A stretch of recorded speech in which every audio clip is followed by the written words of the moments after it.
నేను మీ Hasini. AI news Telugu ఛానల్కు స్వాగతం. చెన్నై సూపర్ కింగ్స్ అంటే చాలు ముందుగా మనకి గుర్తుకు వచ్చేది ధోని మాత్రమే. అన్ని ఫార్మాట్లలో రిటైర్మెంట్ తీసుకున్న ధోని ప్రస్తుతం కేవలం ఐపీఎల్ మ్యాచ్లలో మాత్రమే ఆడుతున్నాడు. ధోని చెన్నై సూపర్ కింగ్స్లో కీలక ఆటగాడిగా ఇంకా కొనసాగుతున్నాడు. టీం మేనేజ్మెంట్ కూడా ఎట్టి పరిస్థితులలో ధోనిని వదులుకునేలా లేదు.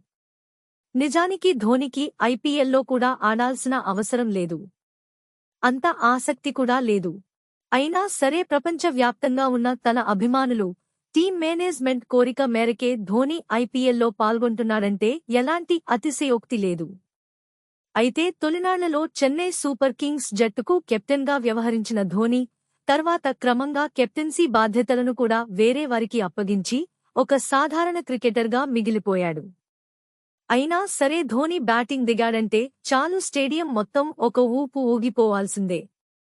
డీజే సౌండ్ కూడా ఫ్యాన్స్ నినాదాల ముందు చిన్నబోతుంది. ధోనికి ఇప్పటికీ క్రేజ్ తగ్గలేదనడానికి మైదానంలో ఫ్యాన్స్ పూనకాలే నిదర్శనం. తన జట్టును కూడా అనేక సార్లు ఛాంపియన్గా నిలిపాడు కూడా. అయితే ఈ సీజన్లో చెన్నై సూపర్ కింగ్స్ వరుసగా ఓటములను చవిచూస్తుంది. ధోని కూడా చివరలో బ్యాటింగ్కు దిగుతున్నాడు. దీనిపై కొందరు విమర్శలు చేస్తున్నా వాటిని పట్టించుకోడు ధోని. ఎందుకంటే ముందు వచ్చిన వాళ్లంతా తనకంటే చిన్న వయసు. పైగా క్రికెట్లో దూకుడుగా ఆడేవారే. మంచి ఫామ్లో కూడా ఉన్నారు. అలాంటి వారిని కాదని తాను ముందుకు వచ్చి ఆడేందుకు స్వయంగా ధోనియే ఒప్పుకోడు. పిచ్ని బట్టి, స్కోరును బట్టి తన బ్యాటింగ్ స్థానంలో మార్పులు చేసుకుంటున్నాడు.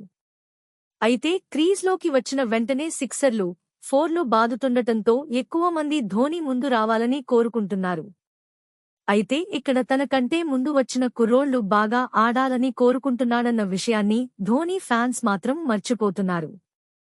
ధోనీకి ఉన్న క్రేజ్ను దృష్టిలో పెట్టుకునే ఆయనను టీంలో ఇంకా కంటిన్యూ చేస్తుంది చెన్నై మేనేజ్మెంట్. ఎందుకంటే ధోని లేకపోతే చెన్నై జట్టును ఊహించుకోవడం కష్టం. అలాంటి పరిస్థితుల్లో బ్యాటింగ్కి ముందు రావడం కంటే తనకి నచ్చిన స్థానంలో ఎప్పుడు వచ్చినా పర్వాలేదని టీం మేనేజ్మెంట్ కూడా భావిస్తుంది. అదే సమయంలో ఏ స్థానంలో రావాలన్నది ధోని ఇష్టం కూడా కాదు. Chennai super Kings management, coach, captain ఇష్టం. వాస్తవానికి ధోని టాప్ ఆర్డర్లో వచ్చి ఫెయిల్ అయితే విమర్శించేవాళ్లు, తిట్టేవాళ్లు చాలామంది ఉంటారు. ధోని కోసమే ఇప్పటికీ చెన్నై సూపర్ కింగ్స్కు ఫ్యాన్స్ సపోర్టర్స్గా ఉన్నారన్నది కూడా కాదనలేని వాస్తవం.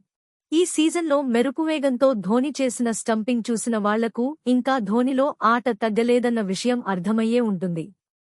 ఏది ఏమైనా చెన్నై సూపర్ కింగ్స్ అంటే ధోని, ధోని అంటే చెన్నై సూపర్ కింగ్స్. ఈ వీడియో మీకు నచ్చినట్లయితే లైక్, షేర్ అండ్ సబ్స్క్రైబ్ చేయండి. మరియు మీ అభిప్రాయం కామెంట్ రూపంలో తెలియజేయండి. ప్రేక్షకులకు మరొకసారి ధన్యవాదములు.